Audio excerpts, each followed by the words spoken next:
लोग चलिए once again आप लोग को आज संडे में कुछ नया करते हैं हम लोग। तो आइए, आज संडे है, भारतीय माय होम का चैप्टर चल रहा था, क्वेश्चन आंसर और एक्सप्लेनेशन और समराइज़ कर रहे थे। उसमें आप लोगों को समरी बता दिया गया था। इंडियन सिविल कल्चर पूरी तरह से आप लोग कंप्लीट हैं और आप लोग से उम्मीद किया जाता है कि आप सब लोग से पूरी तरह से कंफर्म याद कर लिए होंगे। तो आइए भारतीय माय होम में चलते हैं। हाँ, समरी जो आप लोग समराइज़ कर दिया गया था, आप लोग उसको याद करके बहुत सारे बच्चे बता भी दिए थे। तो आ जाइए भारतीय माय होम में आप लोग क्वेश्चन आंसर चलते हैं। भारतीय my home,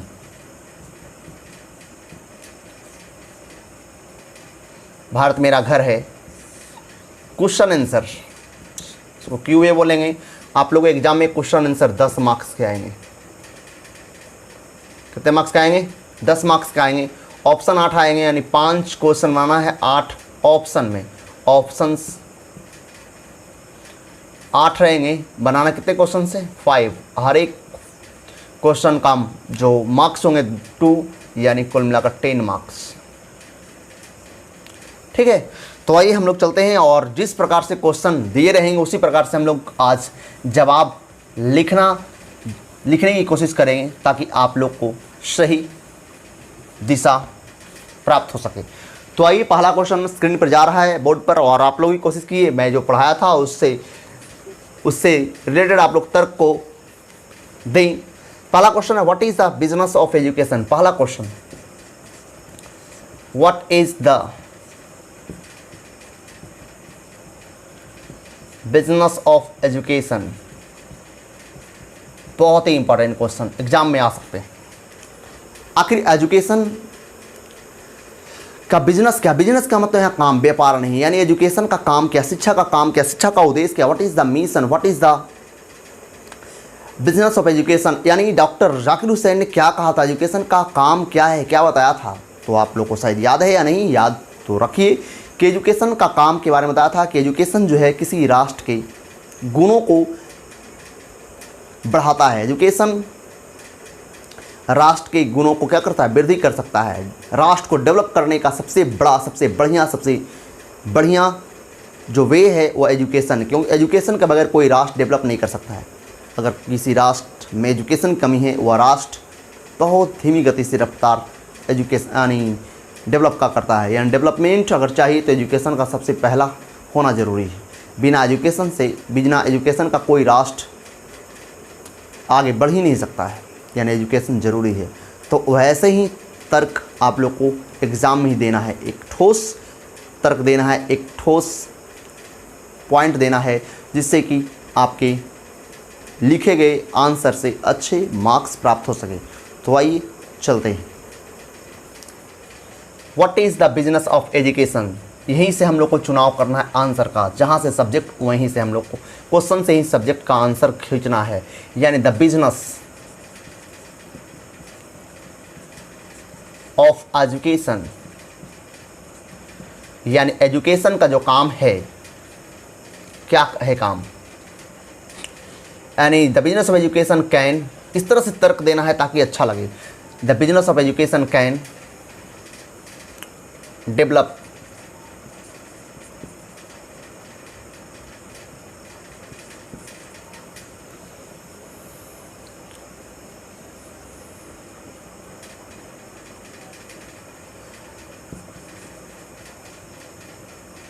the business of education can develop the quality of the nation। यानी एजुकेशन का जो काम है वह राष्ट्र के गुणों को क्या कर सकता है? डेवलप कर सकता है, विकसित कर सकता है। राष्ट्र के अंदर के जो गुण है उसको बढ़ा सकता है, वृद्धि कर सकता है। कौन? एजुकेशन। और भी इसमें ऐड कर सकते हैं, इट्स कल्चर को भी बढ़ा सकता है एंड कैरेक्टर को भी। जी, अगर कोई राष्ट्र पढ़ा लिखा है, राष्ट्र एजुकेटेड है, तो वहाँ के राष्ट्रीय गुण में वृद्धि होता है, उसकी संस्कृति का विकास होता है और उसके चरित्र का भी विकास होता है। यानी एजुकेशन होना ज़रूरी है। एजुकेशन से राष्ट्रीय चरित्र, राष्ट्रीय गुण और राष्ट्रीय कल्चर का विकास होता है। यानी एजुकेशन हर हालत में होना जरूरी है। और भी तर्क दे सकते हैं, without education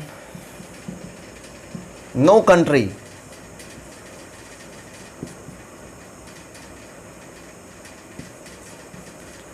can get its achievements. यानी कहने का मतलब बिना education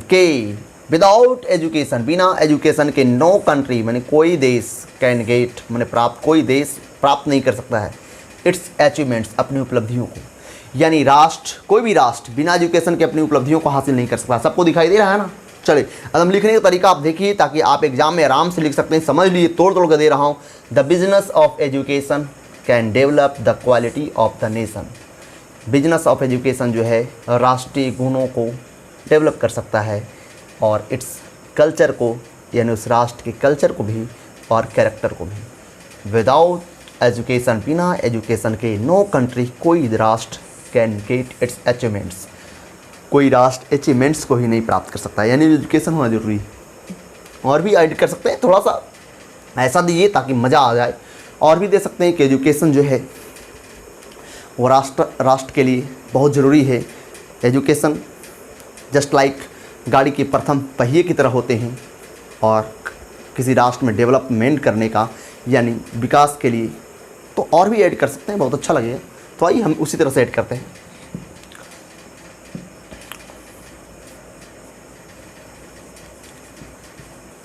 education is the first wheel माने पहिया। एजुकेशन जो है पहला पहिया होता है ऑफ डेवलपमेंट यानी विकास का। एजुकेशन जो है विकास का पहला पहिया होता है। सबको दिख रहा है ना। एजुकेशन विकास का पहला पहिया होता है of any country, of any nation, any country कर सकते हैं कोई भी। यानी किसी देश का विकास का प्रथम पहिया कौन होता है? एजुकेशन। यानी एजुकेशन ही एक ऐसा पहिया है, एक प्रथम पहिया की तरह मैं दर्जा दे दिया। चलिए कोई दिक्कत नहीं। एजुकेशन जो है प्रथम पहिए की तरह है। गाड़ी की प्रथम पहिया अगर नहीं हो तो वह गाड़ी चल नहीं सकती है। अगर पिछले पहिया अगर खुलकर गिर भी जाए तो अगर पहला पहिया है तो किसी तरह से खींचा जा सकता है, जाया जा सकता है। लेकिन अगर किसी तरह से अगर प्रथम पहिया ही अगर गायब हो जाए तो गाड़ी नहीं चल सकती। उसी प्रकार से एजुकेशन राष्ट्र के लिए प्रथम पहिए के समान है, जिसके बगैर कोई राष्ट्र डेवलप नहीं कर सकता। देखिए आप लोग इसको कॉपी करिए, फिर से देख लीजिए। The business of education can develop. Education का जो काम है, बिजनेस का मतलब व्यापार नहीं, सबसे पहले समझिए। बिजनेस का मतलब व्यापार नहीं, बिजनेस का मतलब काम। ठीक है, बहुत लोग व्यापार समझ लेते हैं, नहीं, बिजनेस का मतलब काम। जैसे माइंड योर बिजनेस, अपने काम पर ध्यान दो। बिजनेस का मतलब काम, नोट यहाँ व्यापार। यानी एजुकेशन का काम क्या, शिक्षा का काम क्या, शिक्षा का काम क्या है, शिक्षा का कार्य क्या है। तो शिक्षा कार्य जो है, शिक्षा का काम जो है डेवलप कर सकता है, राष्ट्र के क्वालिटी को, राष्ट्र के गुणों को बढ़ा सकता है एंड इट्स कल्चर को और उसके चरित्र को। बिना एजुकेशन के कोई राष्ट्र अपनी उपलब्धियों को हासिल नहीं कर सकता है।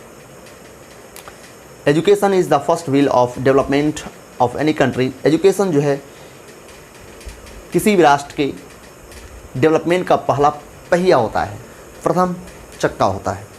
पहिया मतलब समझते हैं ना आप लोग। चलिए दूसरा क्वेश्चन की ओर मैं आ रहा हूँ। इरेज कर दो। चलिए इसको जरूर कॉपी करिए।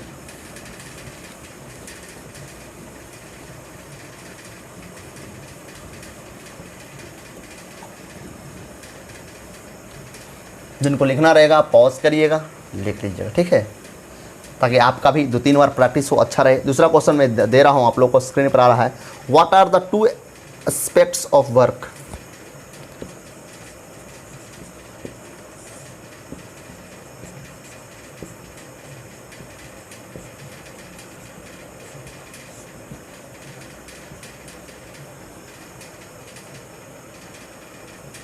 केवल प्रश्न यही है, what are the two aspects of work. काम के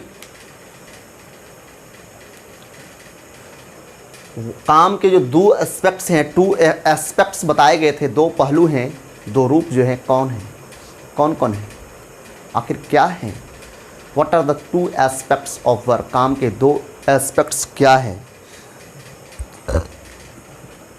तो बस इसके जगह पर खाली दो एस्पेक्ट्स का नाम याद है तो लिख दीजिए, बाकी तो बन जाएगा आपका। यानी इंडिविजुअल, मैंने बताया था काम के दो पहलू हैं, first individual and second social. तो बस प्रश्न यही है कि आखिर कार्स के दो एस्पेक्ट्स कौन कौन हैं, दो पहलू कौन कौन हैं, या दो पहलू क्या है, उसका जानकारी देना है। कौन सा है दो पहलू, ये जानना। What are the two aspects of work, काम का दो पहलू क्या है। तो आइए, कार्स के दो पहलू क्या है। इंडिविजुअल, आर लगा हुआ है, इसका मतलब एक से अधिक है, एंड सोशल, दो पहलू यही है, एक इंडिविजुअल है, एक सोशल है। आर, सेंटेंस में लिखिए, are the two aspects of work. अगर एग्जाम पूछे बस इतना भी दे सकते हैं, सोशल एंड, एग्जाम में ऑब्जेक्टिव भी पूछे सकते हैं, what are the two aspects of work. Option में दिया रहेगा इंडिविजुअल सोशल, ऑप्शन में इक्विलिटी एंड पॉसिबिलिटी, इस तरह से रख सकते हैं। ऑप्शन में रख सकते हैं सोशल एंड और भी कुछ। तो आप तो जानते हैं individual and social are the two aspects of work, काम के दो पहलू इंडिविजुअल एंड सोशल है। और दो देख लेता हूँ मैं, 12 मिनट्स अभी हुए हैं, ज़्यादा मैं बढ़ा दूंगा नहीं।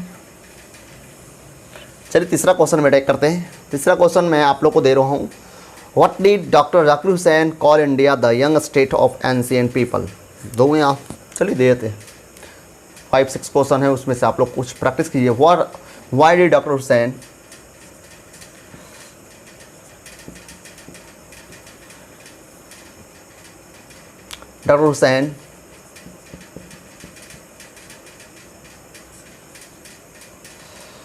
call India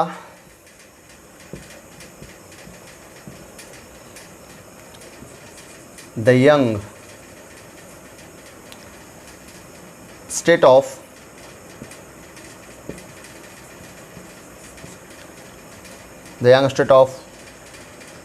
ancient people।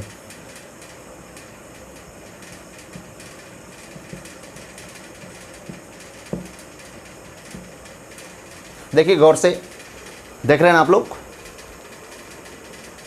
तो देख रहे हैं आप लोग, कहते हैं दिखा दे रहा है ना आप लोग को, चमक रहा है नहीं। Why did doctor Hussain call India the young state of ancient people. आखिर डॉक्टर हुसैन ने इंडिया को, भारत को पुराने लोगों का एक नया राष्ट्र क्यों कहा। पुराने लोगों का एक नया राष्ट्र क्यों कहा, तो आप लोगों ने सुना था कि डॉक्टर हुसैन ने इस देश को इसलिए पुराने लोगों का नया राष्ट्र कहा था क्योंकि जिस समय डॉक्टर हुसैन जब राष्ट्रपति बने थे, उस समय भारत कुछ ही दिन, कुछ ही वर्ष पहले आज़ादी मिली थी। लेकिन इस देश में मैक्सिमम पुराने लोग थे। पुराने लोग का मतलब एंशिएंट पीपल थे और अनुभवी व्यक्ति थे।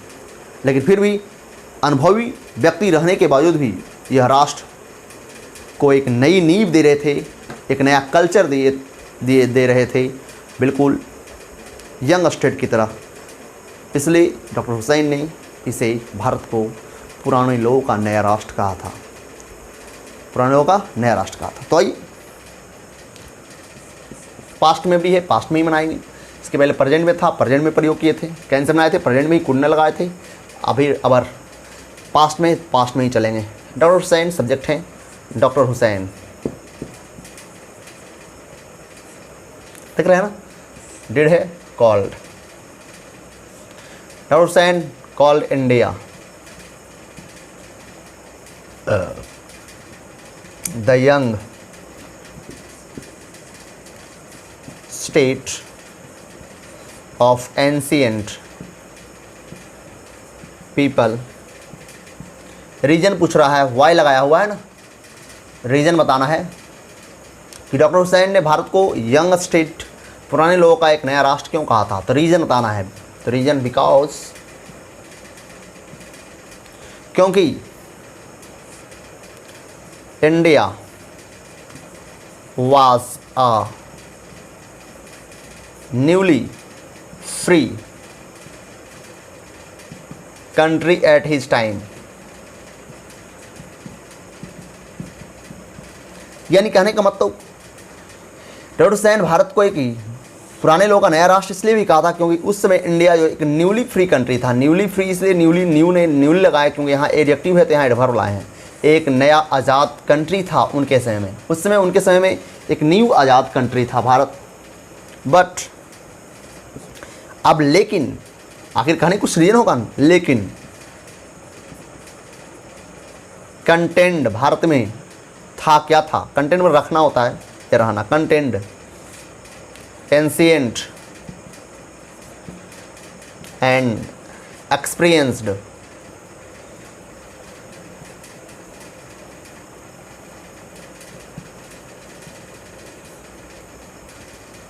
पीपल।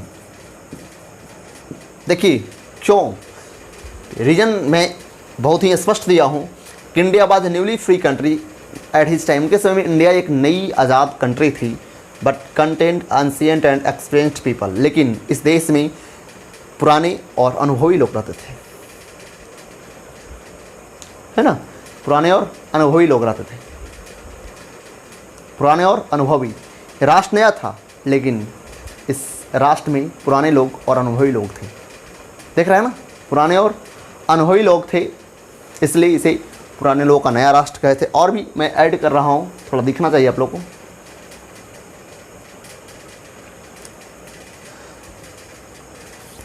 फिर से देख लीजिए, doctor Hussain call India, past में जवाब दिया, ठीक है। Call India the young state of ancient people, पुराने लोगों का एक नया राष्ट्र कहा था। बिकॉज, क्योंकि India was a newly free country, क्योंकि इंडिया एक न्यू आज़ाद देश था एट हिज टाइम, उनके समय में। But content ancient and experienced people, और लेकिन इस देश में रहने वाले जो लोग थे पुराने लोग थे एंड अनुभवी लोग थे। याद रखेंगे ना आप लोग। चलिए आगे मैं इसी में नीचे दिखाई देना चाहिए, नीचे भी लिख सकते हैं, पुराने लोग थे, लिख सकते हैं द एंशिएंट पीपल। पुराने लोग तो थे लेकिन एंशिएंट पीपल, कौन people, ancient people.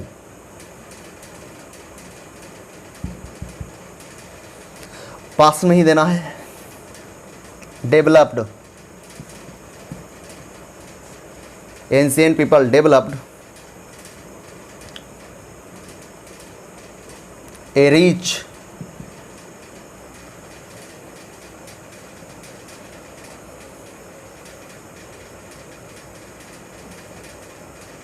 Culture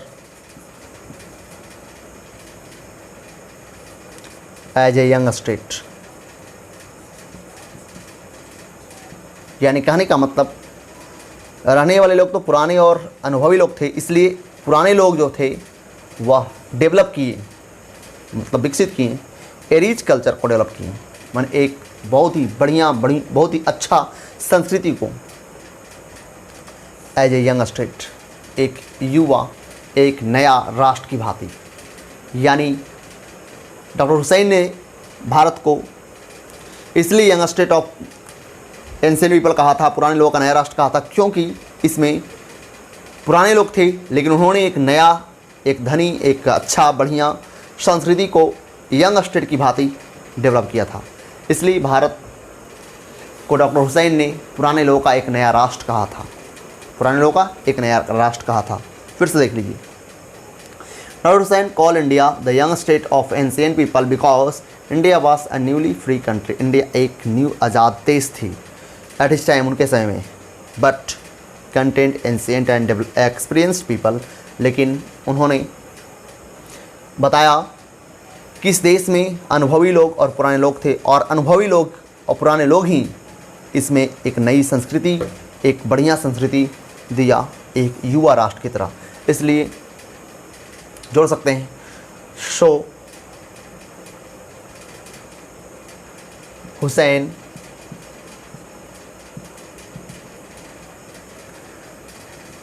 called, ये तो यहाँ दे दिए हैं, अब देने की ज़रूरत नहीं, दे दिए थे। चलिए, हुसैन भारत को एक नया, पुराने लोगों का नया राष्ट्र इसलिए कहा था कि उनके अनुसार, डॉक्टर हुसैन के अनुसार, अभी अभी उनके कुछ समय पहले, कुछ साल पहले भारत आज़ादी प्राप्त हुआ था। पुराने लोगों का एक नया राष्ट्र इसलिए कहा था क्योंकि उस देश में पुराने लोग का अनुभव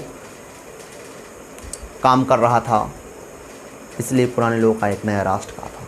तो मुझे उम्मीद है कि आप सब लोग इस तरह के क्वेश्चंस के साथ आंसर को सही ढंग से आप लोग बार बार देखकर कंप्लीट कर लेंगे। ओके, आज का क्लास इतना ही, दैट्स ऑल।